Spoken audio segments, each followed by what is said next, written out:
un tema que he titulado La suficiencia y autoridad de las Sagradas Escrituras. Muchos sabemos que nuestra regla, fe y práctica es la palabra de Dios. Gloria a Dios por eso. ¿Ven? Pero, pastor, ¿y por qué vuelves a repetirlo? Yo sé que aquí todos lo saben, pero ¿por qué la repetimos? Para que no se te olvide nunca. Amén.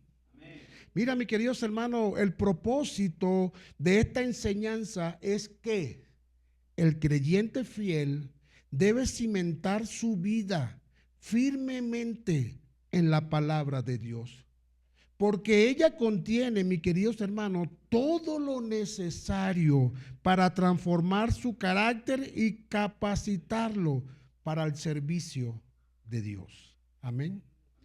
Hermano, esto es lo único que usted y yo necesitamos, la palabra de Dios. A manera de no introducción, imaginen por un momento, mis queridos hermanos, un barco navegando en alta mar, ¿ok? En medio de tormentas violentas. Imagínense un barco o una embarcación navegando con olas de 7, 8, 10 metros de altura, sin ancla, sin timón. ¿Cuál es su destino? ¿Cuál sería su destino de ese barco? Sin brújula, sin nada que lo guíe, sin mapa, sin nada que pueda sostenerle. Mira, mis queridos hermanos, ese barco está condenado a la deriva, al naufragio. Ese sería el destino final de esa embarcación. Eso es una manera de ilustración. Entonces, imagínese, está usted allí, pues no puede manipular.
Leche espiritual para los creyentes.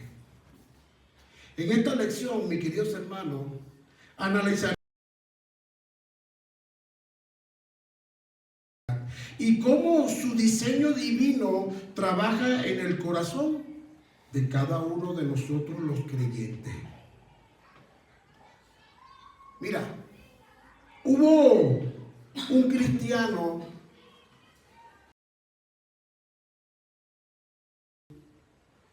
que se estaba inundando por una creciente de un río y clamaba: Señor, sálvame, Señor, ayúdame. Y tú sabes, el río salió de su cauce, empezó a entrar al pueblo, se estaba inundando y se acercó un varón y le dijo: hombre, vámonos, el río está creciendo mucho, vámonos. Y ese creyente le dijo: no, Dios me va a salvar. Él tuvo que subir al segundo piso porque ya el agua había cubierto la primera parte de su casa y estaba en la ventana. Señor, ayúdame, ayúdame. Y se acercó una lancha con un hombre allí. Le dijo, hombre, dame tu mano, vente, vámonos. Y él dijo, no, no, no, no. Dios me va a ayudar. La lancha se fue. Al rato tuvo que subir al tejado porque ya el agua cubrió el segundo piso. Y estando en el techo, se acercó un helicóptero y le dijo, hombre, vámonos. Y él dijo, no, yo estoy clamándole a Dios que me va a ayudar. Y se fue. El helicóptero se fue.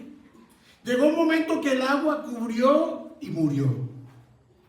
Ese creyente, estando al frente del Señor, le dijo, Padre, ¿por qué me dejaste morir? Tanto que te clamé que me ayudaras. Y le dijo, hijo, te mandé un hombre que te dijera vámonos y no le hiciste caso. Luego, hijo, te mandé una lancha con otro hombre, móntate, vámonos, y no me hiciste caso. Y después te mandé un helicóptero y tampoco quisiste. Hermano, toda la ayuda la tenemos en este libro. El asunto no es llenarnos de información, sino obedecer lo que dice la palabra de Dios. Este hombre cegado, ¿verdad? Viendo que el Señor le mandó todas las ayudas a vida y por haber. Pero, o sea, a veces andamos nosotros como creyentes por sitio, no nos importa nada. Pero debemos ser prudentes, debemos de obedecer la palabra de Dios, que es nuestra guía, nuestro manual. Y allí es donde tenemos que afianzarnos usted y yo en esta hermosa escritura. Mira, la primera verdad que quiero plasmar en este estudio es el origen de la palabra. ¿Cuál sería el origen de nuestra palabra? Pues es inspirada por Dios. Este libro es inspirado por Dios. El texto comienza afirmando de manera categórica. Dice, toda la escritura es inspirada ¿por quién? Por Dios. Mira, mis queridos hermanos, la palabra griega utilizada aquí es theopneustos, que significa literalmente soplada por Dios. Mira, ¿qué nos enseña esto? Esto nos enseña que la Biblia no es un resultado de la sabiduría de hombres sabios o de la evolución de pensamientos humanos. Esto no viene de parte del hombre. Mucha gente se para firmemente diciendo, pero es que ese libro fue escrito por hombres. Claro, ni modo que un animal lo va a escribir. ¿O es que hayan visto un burro, un perro escribiendo? Nunca. Son hombres inspirados por Dios. Mira, mis queridos hermanos, la verdad que no entiendo a veces, ¿no? Los autores humanos fueron guiados por el Espíritu Santo. Mira lo que dice 2 de Pedro 1:21. 2 de Pedro, capítulo 1, versículo 21. Estamos en una escuela dominical, ¿verdad, mis queridos hermanos? Vamos a ver quién se para fuerte, con una voz fuerte, a leerme 2 de Pedro, capítulo 1, versículo 21. Vamos a compartir. 2 de Pedro, capítulo 1, versículo 21.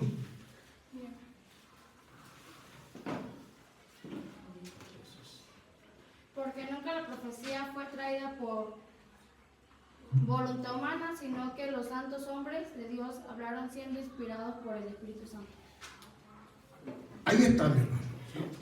Y ahí se le cae la teoría a mucha gente diciendo, sí, hombres pecadores, sí, pero inspirados por el Espíritu Santo. Dios guiando esa mano todo lo que se iba a escribir. Como bautistas fundamentales sostenemos la inspiración plenaria, que es toda la Biblia, y verbal, que es cada palabra. Cada palabra, cada letra, cada signo tiene su significado. No está escrito aquí en este libro porque para rellenar algún espacio vacío. No. Toda la Biblia, dice la Escritura, es inspirada por Dios. Lo que garantiza, mis queridos hermanos, que la Escritura no tiene error. Mira, si Dios la sopló, es absolutamente confiable. Amén. Ahora, cuando viene un hombre a sus propios pensamientos, como muchos allá afuera, quitando una palabra, poniendo otra, quitando puntos y comas, que es muy importante al leer la palabra de Dios, pues ahí la está adulterando. Y hay de aquel, como lo dije hace rato, dice la palabra de Dios, que le quita una tilde o una palabra a sus sagradas escrituras. Número 2. ¿Qué utilidad nos da la palabra? Pues modela nuestras vidas. Hay 4 ministerios que nos enseña la Biblia. 4 puntos que la Biblia nos va a enseñar. El apóstol Pablo, mis queridos hermanos, nos muestra 4 áreas específicas donde la Biblia actúa de forma práctica en cada uno de nosotros. Punto número 1. Para enseñarnos. Para enseñar. Mira, mis queridos hermanos, nos muestra el camino por el que debemos andar. La doctrina correcta. Nos dice es lo que Dios aprueba. ¿Y quién es Él? Aquí nos enseña todo, que no debemos desviarnos, y vemos quién es nuestro Señor y de dónde nos sacó. Nunca debemos de olvidar de dónde nos sacó nuestro Señor. Pastor, tú me vas a perdonar, pero yo siempre he vivido en cuna de oro. No te estoy hablando de lo material, te estoy hablando de lo espiritual. Porque con toda cuna de oro, o viviendo en un ranchito, en una camita de paja, si no tenemos a Cristo en nuestro corazón, nuestro destino es el infierno. Amén. Entonces no es lo material, es lo espiritual. Otro punto. Dice la Escritura para redarguir. Mira, mis queridos hermanos, nos señala cuando nos hemos salido del camino, cuando nos hemos desviado. Este es el espejo del alma que nos convence de pecado. Es redarguir. Y ya le estaré indicando el significado exacto de esa palabra. El otro punto es para corregir. ¿Estamos claros hasta donde estamos hablando, mis queridos hermanos? Amén. ¿Qué significa esto para nosotros? Amén. Esta es nuestra vida. Este es nuestro alimento espiritual para cada uno de nosotros. Entonces, el tercer punto es para corregir. Amén. Para corregir. No solo nos dice en qué fallamos, sino cómo arreglarlo. Mira, mis queridos hermanos, esto nos muestra cómo volver al camino correcto.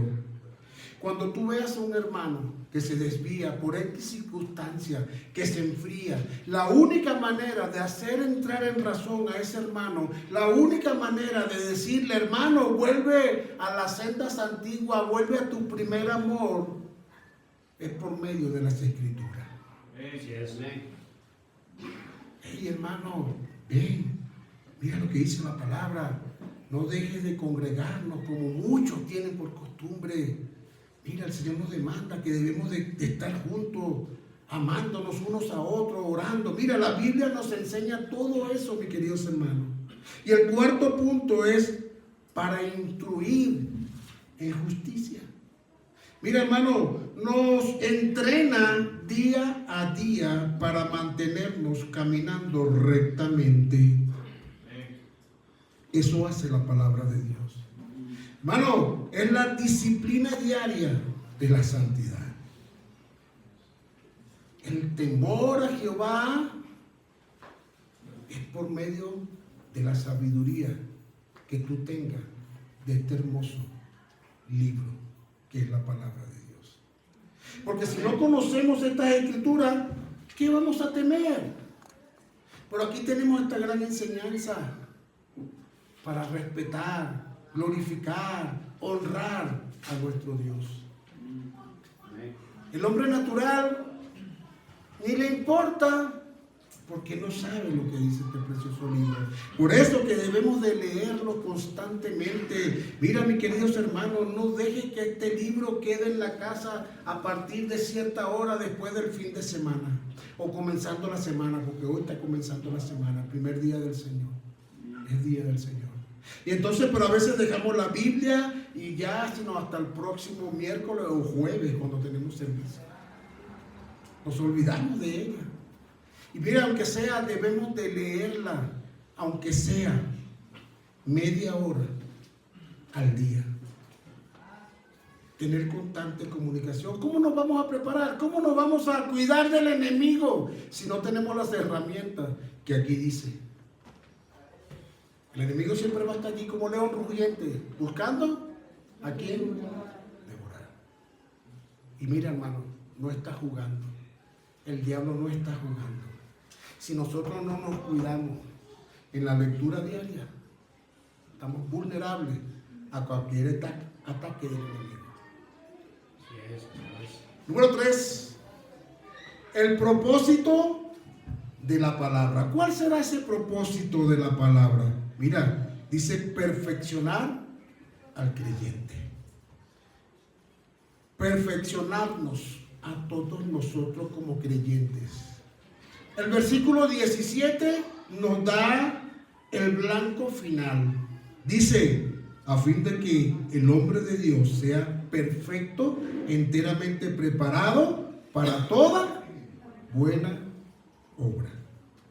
¿Qué nos enseña esto? Mira, hermano, la palabra perfecto aquí no significa que nunca cometeremos un error. Dice la palabra de Dios, no hay justo ni aun uno. Todos somos pecadores, todos vamos a cometer error. Pero lo que significa que nunca cometeremos un error, sino que alcanzaremos la madurez espiritual o integridad. Esto es lo que significa esa palabra de que no nos vamos a equivocar, pero no humanamente, en nuestra espiritualidad, buscando el rostro de Dios constantemente. Dios no nos dio la Biblia solo para llenar nuestra cabeza de información o conocimientos teológicos, sino para transformar nuestras vidas. Para eso el Señor dejó las Escrituras. ¿Verdad, mis queridos hermanos?